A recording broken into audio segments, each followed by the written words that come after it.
Muraho mwese inshuti bakunze b'ivuriro Nsekari, ivuriro rivurisha ibimera by'umwimerere.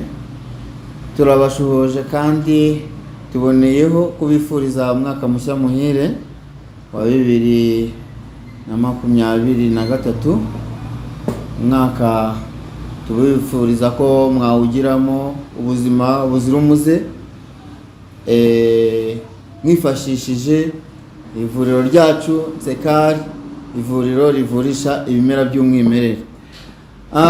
Tubonereho kubibutsa ko Nsekari ubu yagutse, ntabwo tugikorera hariya mu Marange i Nyamirambo. Twaguye ibikorwa, biba ngombwa ko tureba ahantu hagari ku bwa serivisi nyinshi twongeyemo mu rwego rwo kugira ngo turusheho gukomeza kubafasha mu buryo buri official, uburyo dushobora kubafasha ku rwego rwo hejuru. Donc dufite amamashini kuri ubu ngubu ashobora kukuvura utanguye n'umuti. Rero tugiye tubarangire aho mwadusanga, tubabwire serivisi dufite ahangaha. Inshyashya ziyongeyemo turazibabwiraho, hanyuma twongere tubanyuriremo mu ncamake. Ese Nsekari ivuriro rivurisha ibimera by'umwimerere, ese rivura indwara rikoresheje iki? Ese imiti hari ni iyihe? Ese indwara tubasha kuvura zigakira ni izihe? Ibyo byose tugiye kubimanuka tubive imuzi. Ntujye kure yacu, tukwibutsa gukora like, share ndetse na comment ziba zikenewe kuri channel yacu, aho ujya kuri YouTube ukandika ijambo Nsekari TV, ukaba wageze muri Nsekari ku buryo burambuye. Ubu rero tugiye gutangira tubayobora ku bantu batuganaga badusanga hariya mu Marange, hariya nyuma ya Maison Trésor. Kuri ubu ngubu turi kubarizwa Kimisagara, hepfo y'isoko gatoya, ku gahanda gatambika kajya kuri Kiliziya. Hari n'agashuri gato ka Gardien abana b'incuke. Aho ngaho uba wahasesekaye. Ubwo navugaga kuwaza atugana aturutse mu gice cya Nyamirambo. Uwaza rero atugana aturutse mu gice cya Nyabugogo, ni ukurenga kuri sitasiyo ya Kimisagara, uharenzeho gatoya mu kuboko kw'ibumoso hari agahanda kinjira kajya kuri Kiliziya. Iruhande rwaho barimo kuhubaka etage ikorotirijwe n'ibibati. Aho ngaho uba wahageze. Hari umutaka wa Airtel baba abana batanga mitiyu. Aho ngaho uba wahageze. Icyapa kinini kiranga ivuriro ryacu, kiranga Nsekari, uhita ukibona. Hanyuma ukimara kugera muri Nsekari rero, tubafitiye uruhisho, tubafitiye byinshi, tubafitiye imiti, tubafitiye mashini zishobora kuvura nta wundi muti unyweye, hydrotherapy. Benshi bajyaga babyumva mu makuru, abandi bakabibona bitambutse kuri televiziyo, ariko bakibaza ese hydrotherapy twayibona gute? Ese igiciro cyabyo kiri ku ruhe rwego? Inshuti bakunze b'ivuriro Nsekari, turabamara impungenge, kuko ikibafu, ibyo bita ikibafu, ubu hano twakizanye kandi turi muri promosiyo. Ku kwezi kwa mbere kose turi muri promosiyo. aho ushobora kujya mu kibafu ku bihumbi 10 yonyine, ibihumbi 10 ukamara iminota 30 urya umunyenga w'amazi, dore ko tuba twashyize n'imiti myinshi ijyanye n'uburwayi bwawe. Wowe ufite ikibazo cy'ama-infection, mbere yuko ujya mu kibafu tubanza guteka imiti tugashyira muri cya kibafu, hanyuma wowe ufite ikibazo cy'imitsi nawe tugutekera iyawe tugashyira muri cya kibafu. Wowe ufite ikibazo cy'ubuhumekero, bantu mwajyaga mwirwa mugenda ngo mugiye gushaka sauna, sauna no, ni muze hano muri Tsekari. Ikibazo twagikemuye, aho ushobora kugera ahangaha ufite ikibazo cy'ubuhumekero mu minota 15 uri mu kibafu ukaba wabaye mushyashya, nta gakorora, nta bicurane, uhumeka neza, umutima utera neza, ibihaha bitera neza. Umva, muri Tsekari ntacyo muzatuburana. Hari imashini ya vibration uhagararaho ikakumasa impagarike yawe yose uyihagazeho. Iyo mashini nayo ifite byinshi ibasha gukemura ku bantu bafite ibibazo bya rubagimpande, abantu bafite ikibazo cy'imitsi muri rusange, abantu bafite ikibazo cy'umugongo, abaribwa mu mavi, bafite ikibazo hari udutsi tuba mu mikamba y'uruhu. Abo bose iyi mashini, ngira ngo cameraman naza kutwemerera turaza kugenda tubereka mashini imwe ku yindi, tubereke ni mashini zishobora kukuvura ubwazo utanyweye n'umuti. Arindi nayo ya massage, aho ujya ku gitanda tukakugorora. Bantu mwajyaga mushaka aho mujya muri kine ugasanga dogiteri yabandikiye kine, ariko uratakaza amafaranga menshi y'amatike ya buri munsi ujya kuri rendez-vous.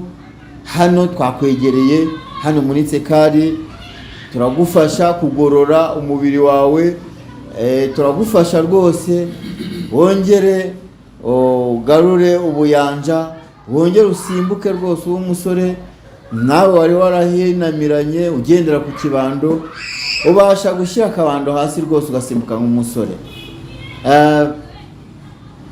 Ni byinshi nkuko nababwiye, ni byinshi tubafitiye. Twaravuguruye twongeramo serivisi zitandukanye, tuvuye kuri izo mashini tukinjira mu bijyanye n'imiti. Hano tubafitiye imiti myinshi, tubafitiye umuti witwa rukogota. Iyi rukogota rero irakogota amibe mu gikono cyayo n'amagi yayo, amagi agashwanyagurika bigasohoka mu mwanda. Iyi rukogota imaze kuba ubukombe, kuko ni umuti uwawunyweye wese awurangira undi. Ngira ngo wenda bamenera ibanga, ni umuti niwo uyoboye iyindi miti yose iri hano. Abantu rero mwazonzwe na amibe, usanga za constipation za hato na hato, kajya kwituma ukambaza abakuru, abandi bagahorana kizibakanwa, ugahora uciragura, mu bandi bagabo ugacira. Ngwino hano muri Tsekari, ngwino hano muri Tsekari, dufite umuti witwa rukogota. Iyi rukogota ni amateka, ni amateka.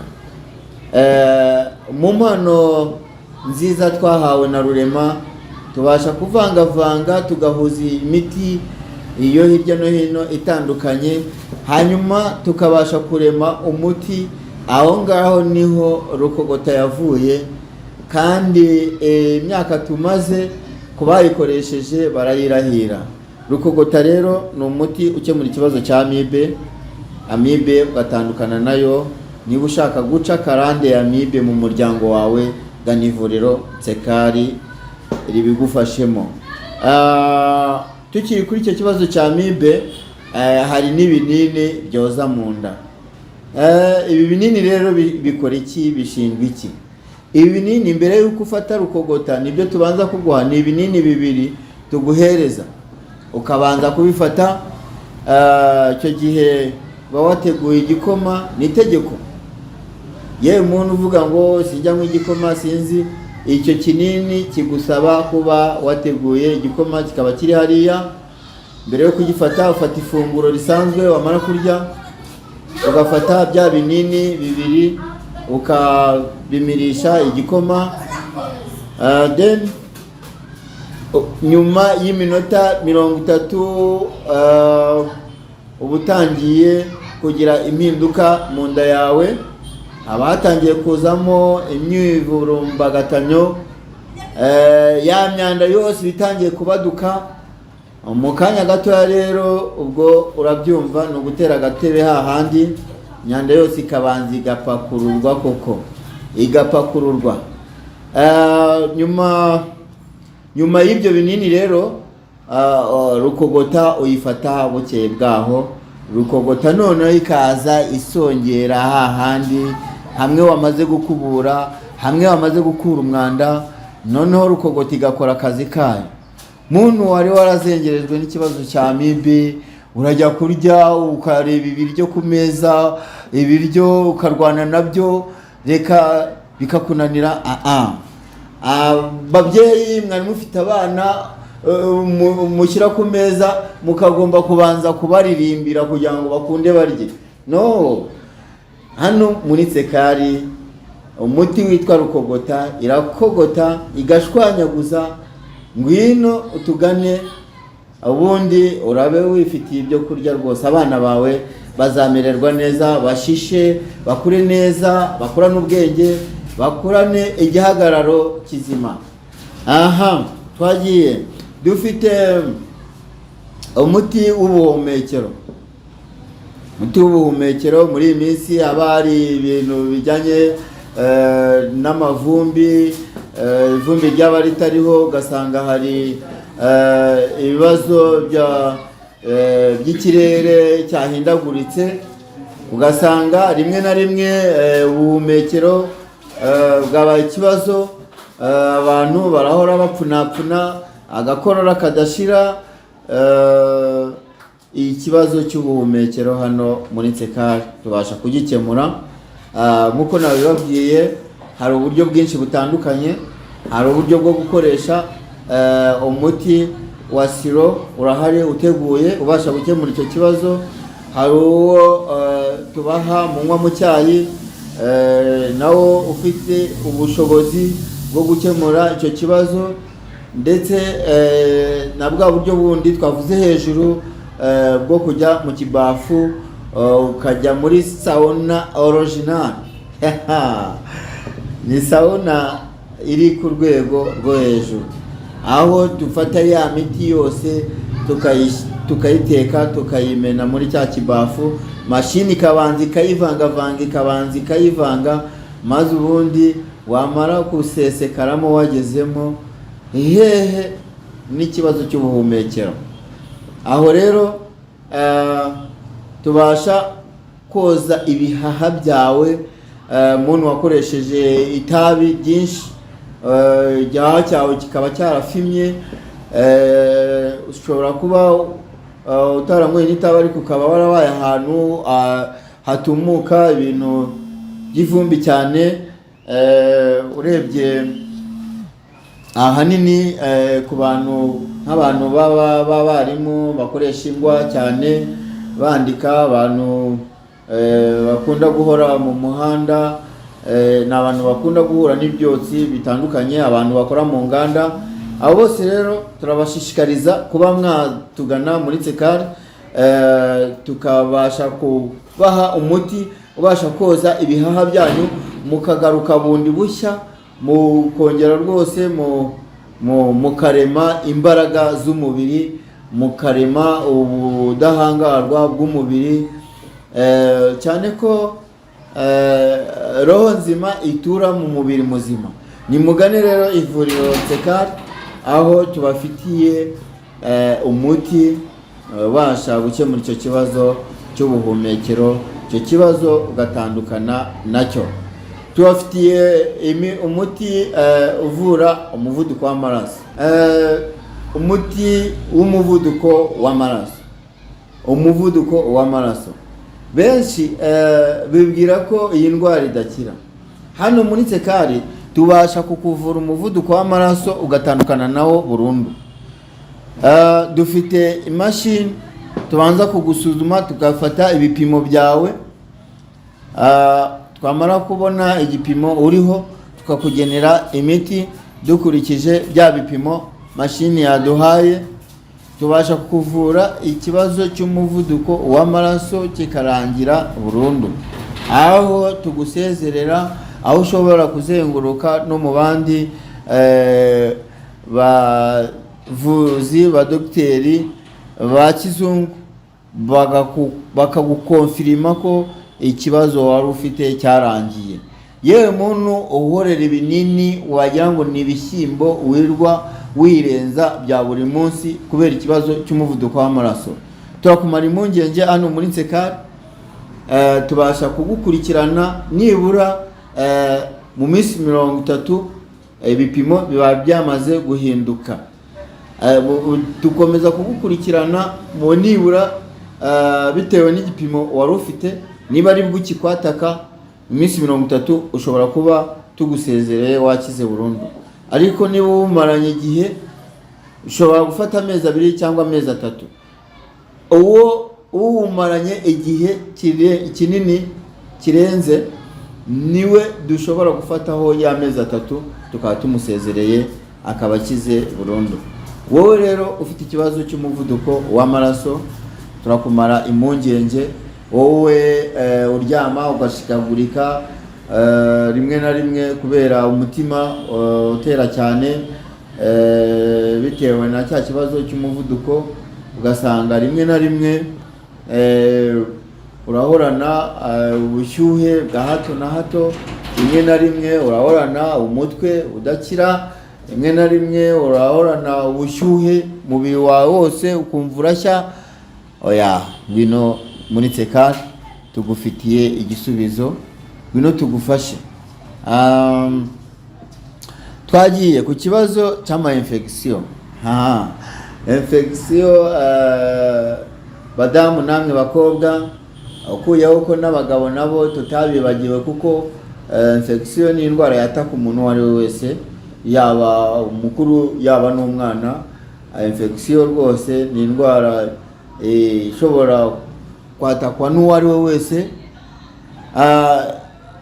Ni indwara rero dufitiye igisubizo hano muri Tsekar, aho tuguha umuti wo kwicaramo ku mudamu n'abakobwa, tukaguha umuti wo kunywa, tukaguha umuti wo kwisiga. Iyo miti uko ari 3 tuyiguhera rimwe, ikibazo cy'ama infection kikajya ku ruhande.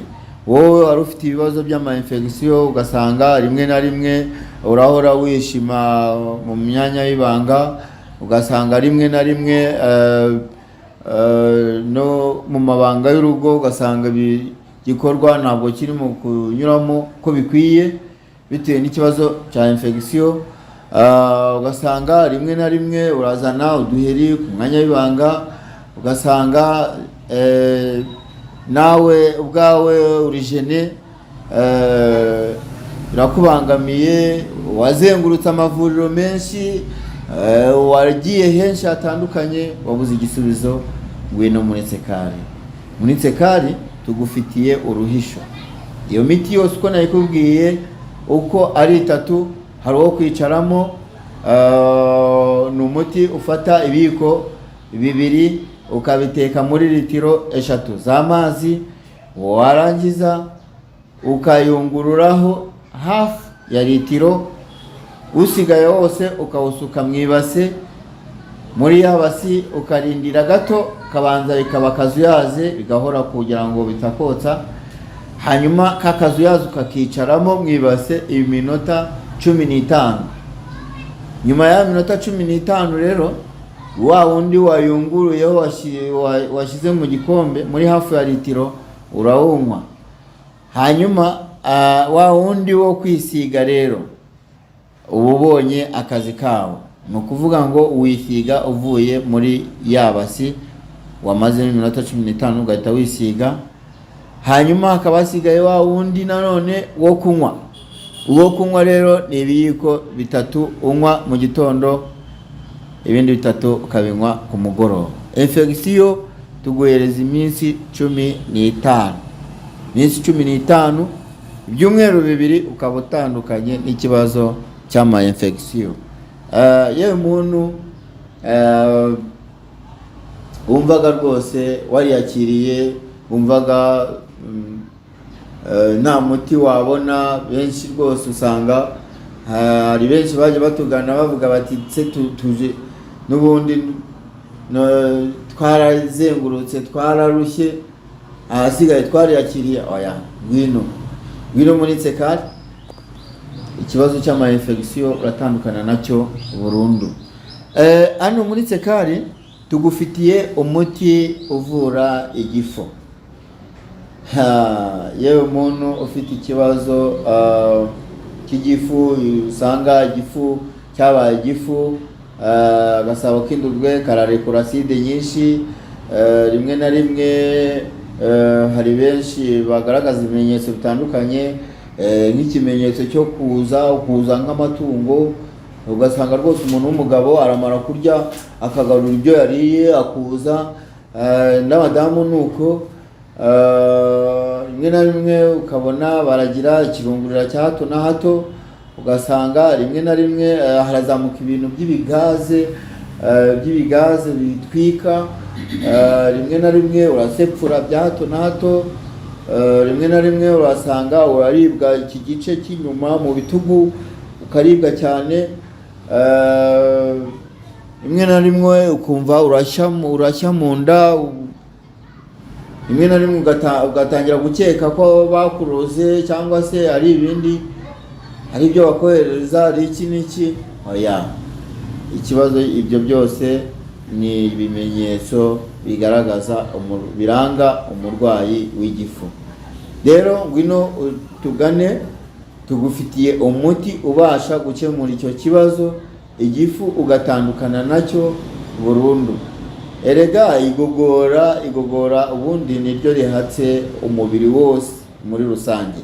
Niba rero igifu cyawe kitakora neza, ukaba mu mara matoya n'urura runini bikaba bidakora neza kubera bwa burwayi twavuze hejuru bwa amibe, donc igogora ryose riba ryamaze kwangirika, kandi muri uko kwangirika egare ko umubiri wose wamaze gutakaza ubutaraga bwawo cyangwa se ubuziranenge bwawo.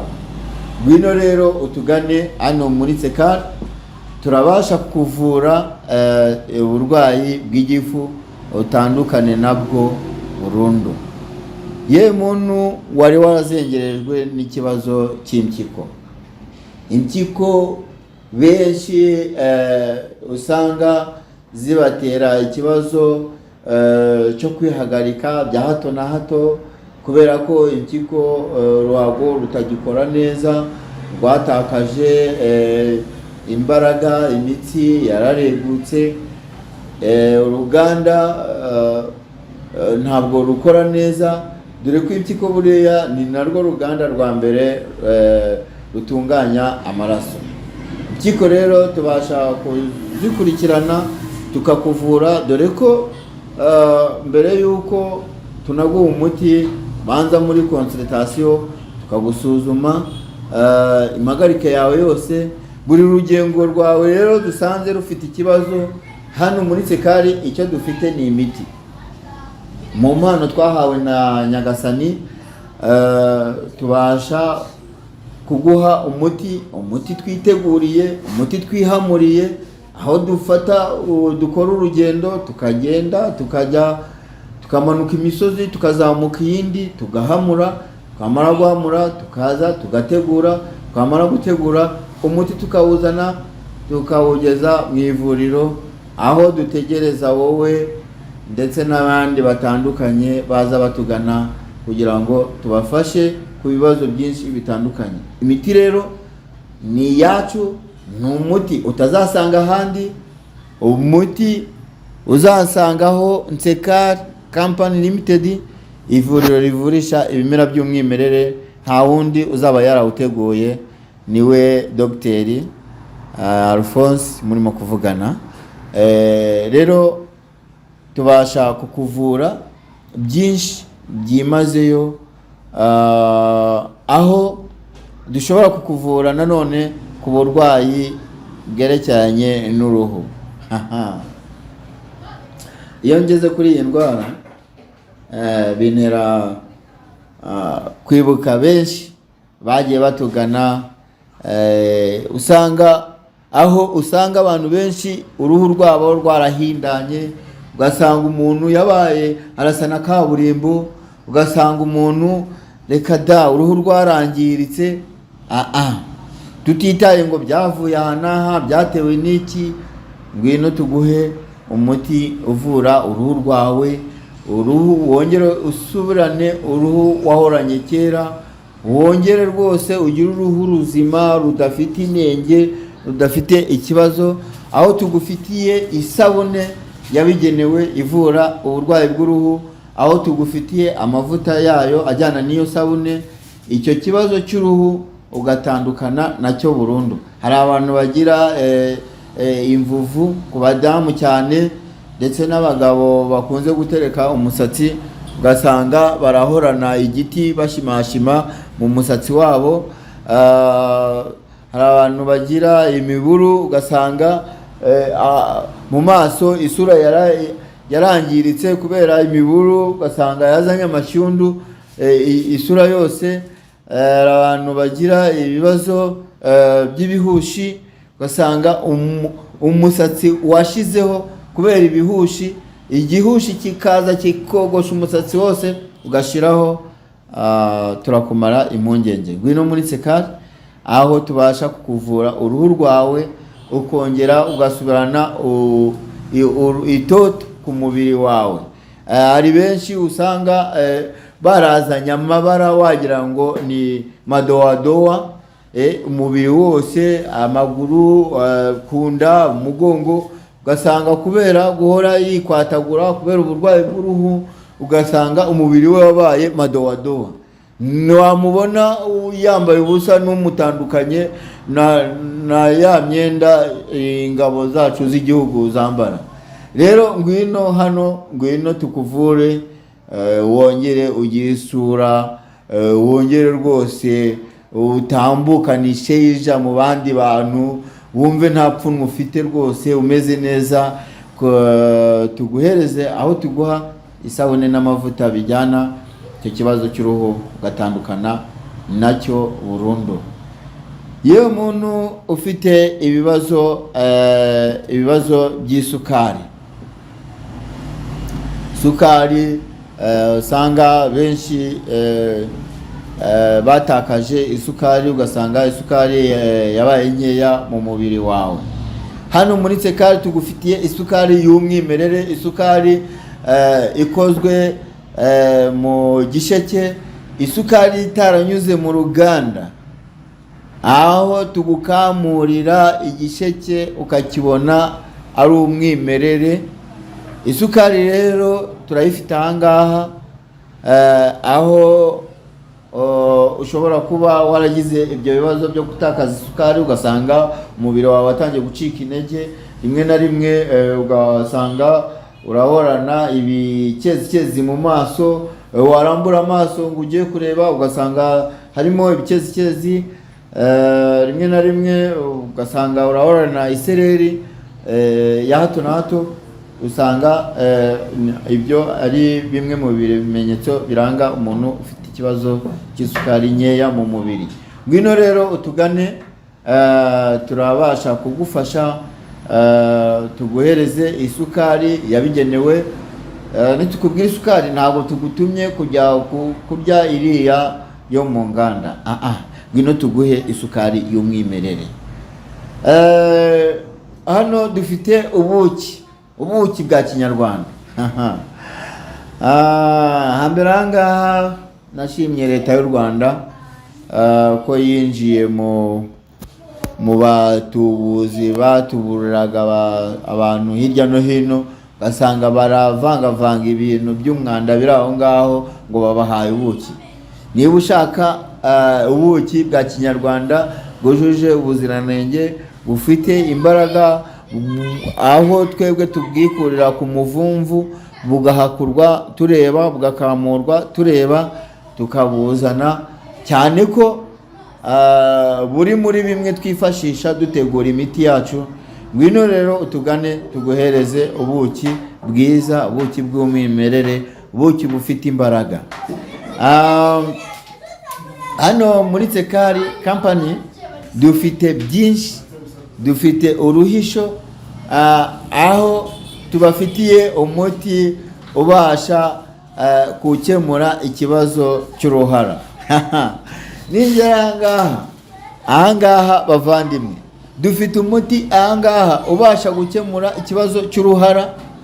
Uruhara bantu batangiye kugira uruhara, ugasanga umwana w'imyaka 20 ndetse ari n'uwo duherutse kwakira uri mu myaka 18, uruhara rwaramurenze rwose hafi umutwe wose. Ngwino tugufashe, cyane cyane bantu mugira umusatsi woroha ugasanga uracikagurika.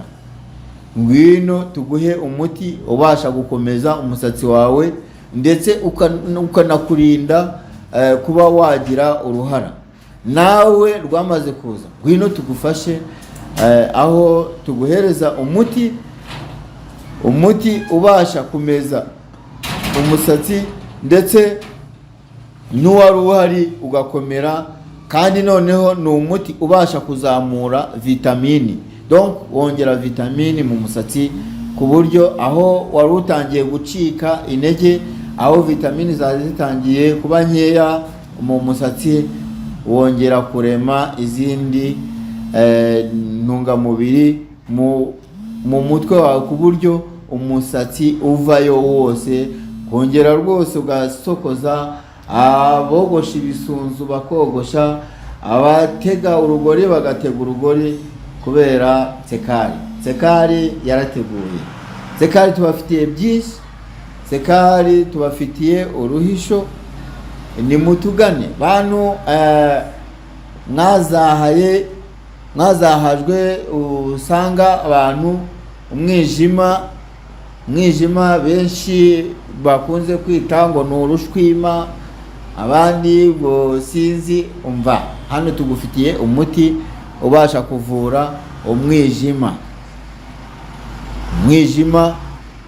aho usanga ari ikibazo kiri mu banyarwanda ndetse n'abanyamahanga hirya no hino. Iki kibazo cy'umwijima, ugasanga umuntu amaso yaragiye arahisha, ahindura ibara, hari abo usanga yarabaye umuhondo, hari abo usanga yarabaye ibishirira. Ngwino tugugane, ngwino utugane, tugufitiye umuti ubasha kuvura umwijima wawe, kongera ugasubirana ubutaraga bwawo, ugasubirana imbaraga zawo. Hano rero tubafitiye amafu atandukanye. Dufite ifu ya gikukuri. Muvandimwe wowe utarasobanukirwa n'ibanga rya gikukuri, navuga ko waracikanwe cyane, kuko gikukuru ubasha kuyuhagira imyanda yose igakukumuka. Gikukuru ubasha kuyikoresha usukura muri bizinesi ukoreramo. Gikukuru ubasha kuyikoresha uyisukura iwawe mu rugo. Gikukuru ubasha kuyikoresha mu byo kurya, ugateka ukanagamo ka gikukuri. Ifu ya gikukuru ni umuti ukomeye cyane, haba ku mibiri yacu, haba ndetse no ku matungo. Kuva na kera kose murabizi gikukuru ndetse ubu ngubu twagiye, Imana yarakoze ko yagiye yagura intekerezo zacu, tukabasha gucukumbura, tukamenya imbaraga ziri mu byaremwe n'Imana zitandukanye. Iyi gikukuru rero, gikukuru ndababwiza ukuri, umuntu utajyaga ukoresha gikukuru mu rugo iwawe, ndakurarikira kugana Nsekari, kuko dufite ubuhamya bwa benshi tumaze kuyifashisha, kandi rwose bakwihera ubuhamya bakakubwira bati gikukuru ni umuti ukomeye cyane. Gikukuru rero ushobora kuyikoresha no ku bantu bafite ibibazo by'amakolesterol. Ushobora gushyushya amazi akabira, warangiza ukanagamo agafu ka gikukuru gakeya, ukinywera ako kazuyaze kawe mu gitondo, saa sita na nimugoroba. Nyuma y'iminsi 15 ya makolesterol yose aba yamaze gukukumuka. Turafite ifu y'amakara y'inturusu ya mayideni. Bavandimwe, ahangaha ni Mpagera, ibimera bifite imbaraga idasanzwe. Ibimera Imana yaremye, ukurikije imbaraga zibirimo, cyane nkatwe dufite experience tubikoresha umunsi ku wundi. Icaramo ku mudamu n'abakobwa, tukaguha umuti wo kunywa, tukaguha umuti wo kwisiga. Iyo miti uko ari 3 tuyiguhera rimwe, ikibazo cy'ama infection kikajya ku ruhande. Wowe wari ufite ibibazo by'ama infection, ugasanga rimwe na rimwe urahora wishima mu myanya y'ibanga, ugasanga rimwe na rimwe no mu mabanga y'urugo, ugasanga gikorwa ntabwo kirimo kunyuramo ko bikwiye bitewe n'ikibazo cya infection. Ugasanga rimwe na rimwe urazana uduheri ku mwanya w'ibanga, ugasanga nawe ubwawe urigene, birakubangamiye, wazengurutse amavuriro menshi, wagiye henshi hatandukanye, wabuze igisubizo. Ngwino muri Nsekari. Muri Nsekari tugufitiye uruhisho. Iyo miti yose uko nayikubwiye uko ari 3, hari uwo kwicaramo. Ni umuti ufata ibiko 2 ukabiteka muri litiro 3 z'amazi, warangiza ukayungururaho hafi ya litiro, usigaye wose ukawusuka mu ibase. Muri ya basi ukarindira gato, kabanza bikaba kazuyaze, bigahora kugira ngo bitakotsa. Hanyuma kakazuyaze ukakicaramo mu ibase iminota 15. Nyuma ya minota 15 rero, wa wundi wayunguruyeho washyize mu gikombe muri hafi ya litiro urawunywa. Hanyuma wa wundi wo kwisiga rero uba ubonye akazi kawo. Ni ukuvuga ngo wisiga uvuye muri ya basi wamaze iminota 15 ugahita wisiga. Hanyuma hakaba hasigaye wa wundi nanone wo kunywa. Uwo kunywa rero ni ibiyiko 3 unywa mu gitondo, ibindi 3 ukabinywa ku mugoroba. Infection tuguhereza iminsi 15. Iminsi 15, ibyumweru 2 ukaba utandukanye n'ikibazo cy'ama infection. Yewe muntu wumvaga rwose wariyakiriye, wumvaga nta muti wabona, benshi rwose usanga hari benshi baje batugana bavuga bati se tuje n'ubundi twarazengurutse, twararushye, ahasigaye twariyakiriye. Oya, ngwino muri Nsekari. Ikibazo cy'ama infection uratandukana nacyo burundu. Hano muri Nsekari tugufitiye umuti uvura igifu.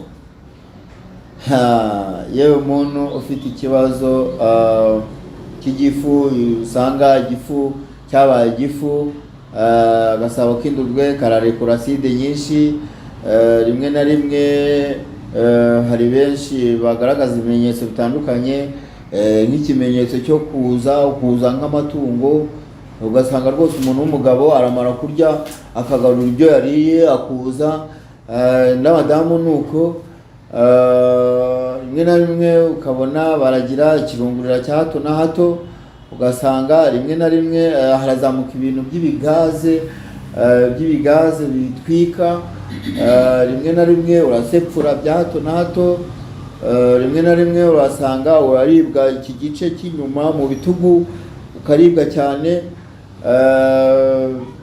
rimwe na rimwe ukumva urashya mu nda, rimwe na rimwe ugatangira gukeka ko bakuroze cyangwa se ari ibindi, ari ibyo bakohereza, ari iki n'iki. Oya, ikibazo ibyo byose ni ibimenyetso bigaragaza biranga umurwayi w'igifu.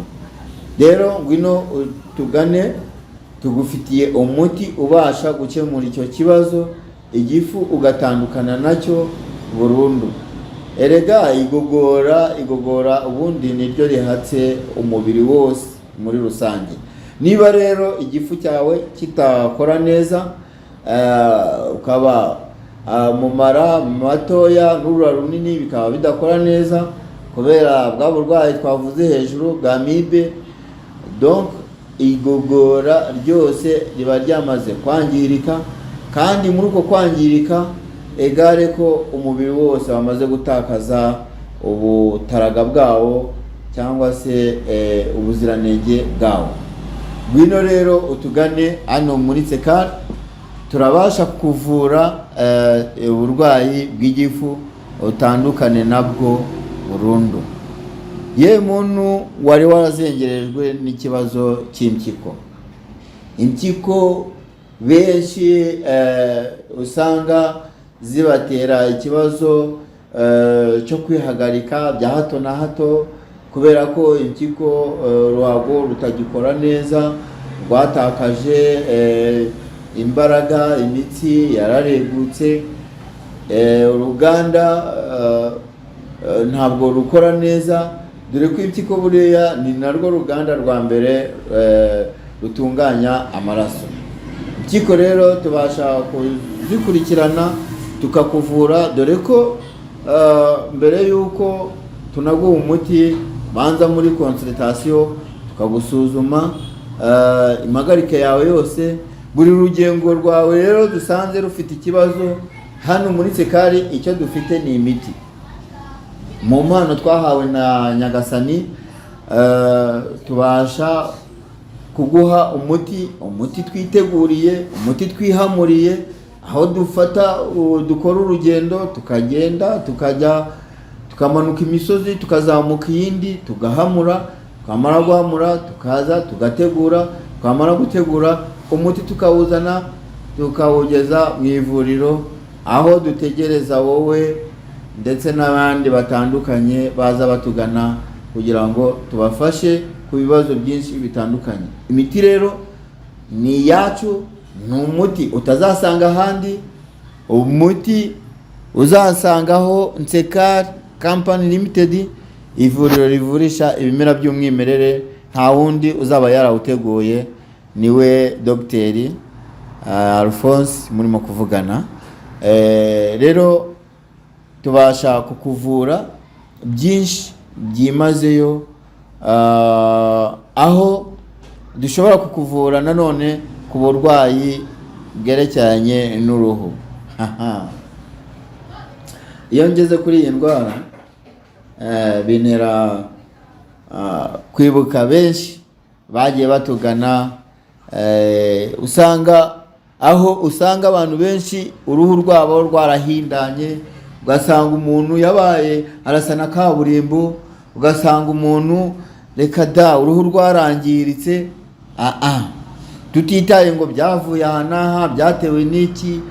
Ngwino tuguhe umuti uvura uruhu rwawe, uruhu wongere usubirane uruhu wahoranye kera, wongere rwose ugire uruhu ruzima rudafite inenge, rudafite ikibazo, aho tugufitiye isabune yabigenewe ivura uburwayi bw'uruhu, aho tugufitiye amavuta yayo ajyana n'iyo sabune, icyo kibazo cy'uruhu ugatandukana nacyo burundu. Hari abantu bagira imvuvu ku badamu cyane, ndetse n'abagabo bakunze gutereka umusatsi, ugasanga barahorana igiti bashimashima mu musatsi wabo.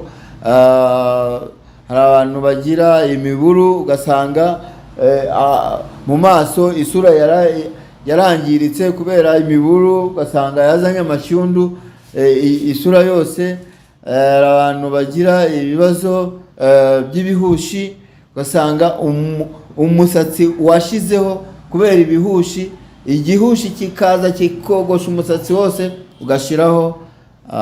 Turakumara impungenge. Ngwino muri Sekari, aho tubasha kukuvura uruhu rwawe, ukongera ugasubirana itoto ku mubiri wawe.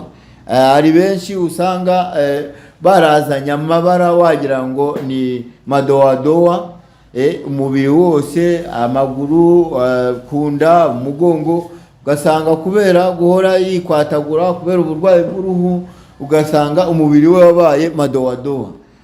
Wamubona yambaye ubusa n'umutandukanye na ya myenda ingabo zacu z'igihugu zambara.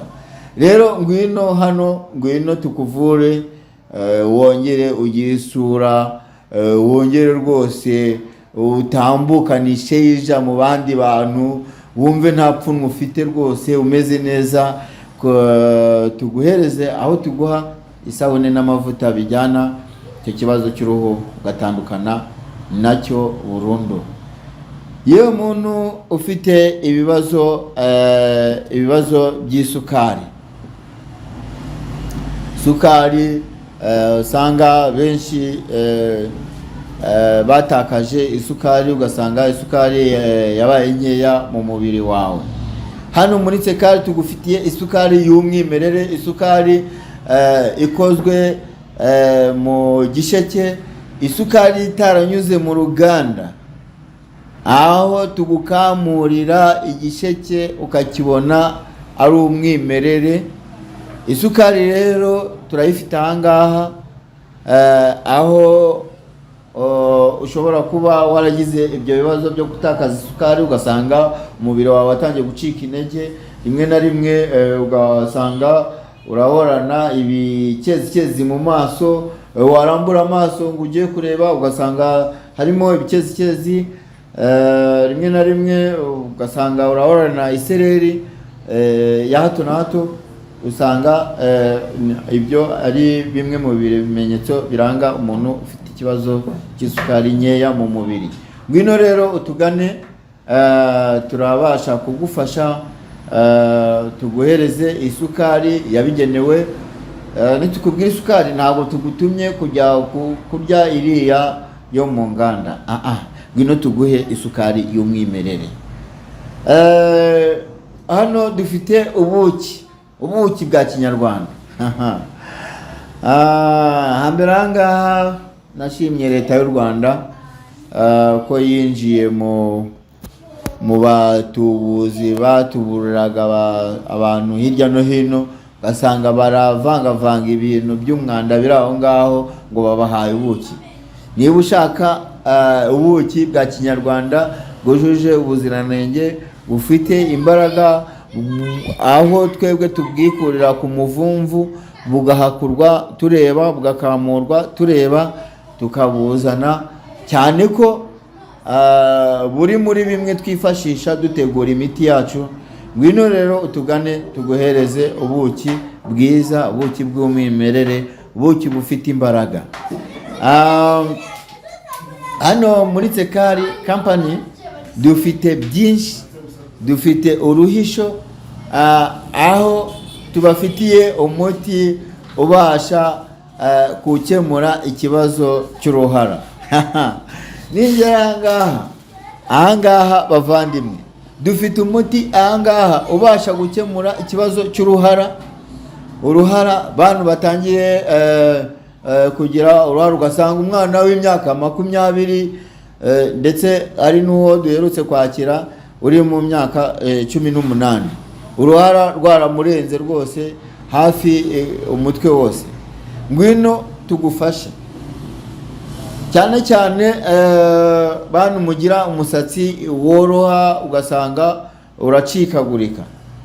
Ngwino tuguhe umuti ubasha gukomeza umusatsi wawe ndetse ukanakurinda kuba wagira uruhara. Nawe rwamaze kuza, ngwino tugufashe aho tuguhereza umuti ubasha kumeza umusatsi ndetse n'uwari uhari ugakomera, kandi noneho ni umuti ubasha kuzamura vitamini, donc wongera vitamini mu musatsi ku buryo aho wari utangiye gucika intege, aho vitamini zari zitangiye kuba nkeya mu musatsi, wongera kurema izindi ntungamubiri mu mutwe wawe ku buryo umusatsi uvayo wose, kongera rwose ugasokoza. Abogosha ibisunzu bakogosha, abatega urugori bagatega urugori, kubera Sekari yarateguye.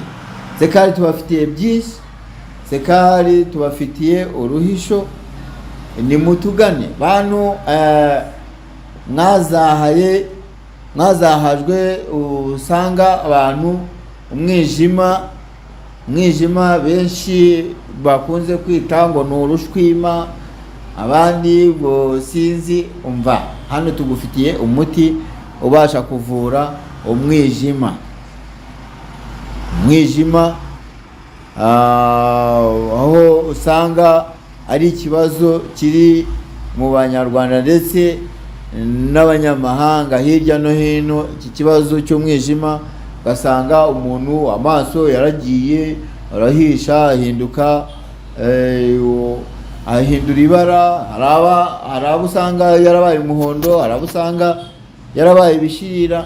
Ngwino tugugane, ngwino utugane, tugufitiye umuti ubasha kuvura umwijima wawe, kongera ugasubirana ubutaraga bwawo, ugasubirana imbaraga zawo. Hano rero tubafitiye amafu atandukanye. Dufite ifu ya gikukuri. Muvandimwe wowe utarasobanukirwa n'ibanga rya gikukuri, navuga ko waracikanwe cyane, kuko gikukuru ubasha kuyuhagira imyanda yose igakukumuka. Gikukuru ubasha kuyikoresha usukura muri bizinesi ukoreramo. Gikukuru ubasha kuyikoresha uyisukura iwawe mu rugo. Gikukuru ubasha kuyikoresha mu byo kurya, ugateka ukanagamo ka gikukuri. Ifu ya gikukuru ni umuti ukomeye cyane, haba ku mibiri yacu, haba ndetse no ku matungo. Kuva na kera kose murabizi gikukuru ndetse ubu ngubu twagiye, Imana yarakoze ko yagiye yagura intekerezo zacu, tukabasha gucukumbura, tukamenya imbaraga ziri mu byaremwe n'Imana zitandukanye. Iyi gikukuru rero, gikukuru ndababwiza ukuri, umuntu utajyaga ukoresha gikukuru mu rugo iwawe, ndakurarikira kugana Sekari, kuko dufite ubuhamya bwa benshi tumaze kuyifashisha, kandi rwose bakwihera ubuhamya bakakubwira bati gikukuru ni umuti ukomeye cyane. Gikukuru rero ushobora kuyikoresha no ku bantu bafite ibibazo by'amakolesterol, ushobora shyushya amazi akabira, warangiza ukanagamo agafu ka gikukuru gakeya, ukinywera ako kazuyaze kawe mu gitondo, saa sita na nimugoroba. Nyuma y'iminsi 15 ya cholesterol yose aba yamaze gukukumuka. Turafite ifu y'amakara y'inturusu ya Maiden. Bavandimwe, ahangaha ni magera, ibimera bifite imbaraga idasanzwe. Ibimera Imana yaremye ukurikije imbaraga zibirimo, cyane nkatwe dufite experience tubikoresha umunsi ku wundi. Inturusu ya Maiden, inturusu ya Maiden, wakwibaza se Maiden ikora iki? Maiden ni inturusu iba mu ishyamba, ni inturusu ikunze kugira amababi y'umweru. Ni inturusu rero ifite ubushobozi buhambaye, aho dukoresha amakara yayo twifashisha mu burwayi butandukanye. Ni inturusu ishobora kugufasha gusuzuma amarozi, umuntu wariye amarozi y'amatamikano, ubasha gukoroga ya makara yawe, wamara kuyakoroga neza ugacisha mu kayunguruzo. Ni ngombwa kunyuza mu kayunguruzo kugira ngo hataza kugira akanda kashobora kugenda. Hanyuma wamara kunyuza mu kayunguruzo ukanywa, yaba ari uri umuntu mukuru yaba uri umwana. Inturusu ya Maiden ibasha kukuvura ikibazo, abasha kugusuzuma ukagusuzuma ikibazo waba wagize cy'amarozi. Iyo rero umaze kuyanywa ukaruka, icyo gihe aba ari ikimenyetso cya mbere cyuko wahumanyijwe. Ariko ntabwo bigarukiraho, dusuzuma no muri bya bindi warutse, nabyo hari uburyo tubisuzumamo. Mu bushobozi bwacu dufite uburyo tubirebamo, hanyuma tukakonfirima ko warozwe. Icyo gihe rero ni ukuyifashisha, ishobora kubihagarika, ariko hari indi miti yabigenewe ishinzwe kuba yabisohora byose, amarozi yose. Dufite umuti uyavura, yaba ay'amaryano, yaba ibitegano, yaba ibingibi bakoherereza, bashobora koherereza. Dufite hano imiti ishinzwe gukemura icyo kibazo kikarangira. Dufite rero ubwo tukiri kuri Maiden, ifu y'amakara y'inturusu bita Maiden, ubasha kuyifashisha ku bantu bafite ikibazo cyo mu mavi, abantu bakunda kuribwa mu mavi cyane, abantu bakunze guhorana ama infection ya hato na hato. Nubwo hari imiti ishinzwe gukemura ikibazo cy'ama infection nk'uko twabivuze hejuru, ariko mu byo tukwandikira ni ngombwa ko n'amakara nayo y'inturusu ya Maiden tuyagwamo, kuko nayo afite ibyo abasha gukemura ku bibazo by'ama infection. Umuntu rero ufite ibyo bibazo twavuze hejuru, cyangwa ukunda guhora uribwa mu mavi cyane, amakara y'inturusu ya Maiden, cyangwa se ukabona umwana arazamura umuriro bya hato na hato, ubundi ifu ya Maiden ubasha kuyitunga mu rugo iwawe nk'uko watunga paracetamol mu kabati kawe, kuko ni ifu ishobora kuguha ubutabazi bw'ibanze mbere yuko ugera kwa muganga. Dufite amabumba, dufite ibumba ry'ubwoko bwose, ibumba ry'icyatsi, ibumba ry'umweru, ibumba ritukura.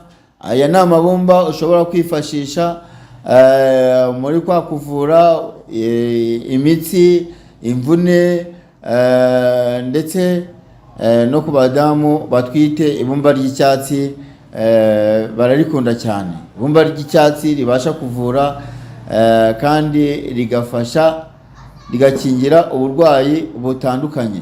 Dufite ifu ya sezame, dufite amavuta ya sezame, dufite ifu y'inzuzi z'ibihaza.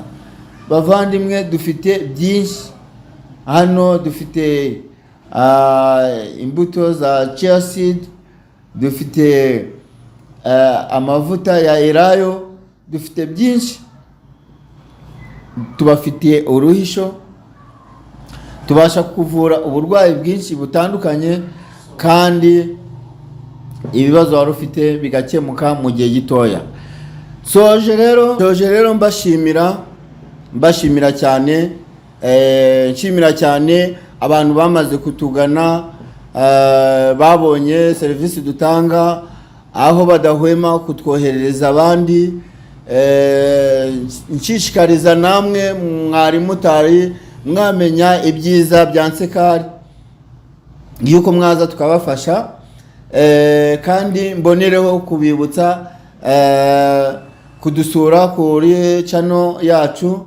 Ugiye kuri YouTube wandikaho ijambo Nsekari TV, ugahita ubona ibiganiro byacu. Kuri Instagram naho nuko, naho wandikaho Nsekari, ugahita ubona ibiganiro byacu. YouTube ndetse na Facebook hose uratubona. Shoje rero mbashimira kandi bifuriza umwaka mushya muhire, bifuriza ubuzima buzira umuze. Imana ibarinde nakagaruka. Ciao ciao.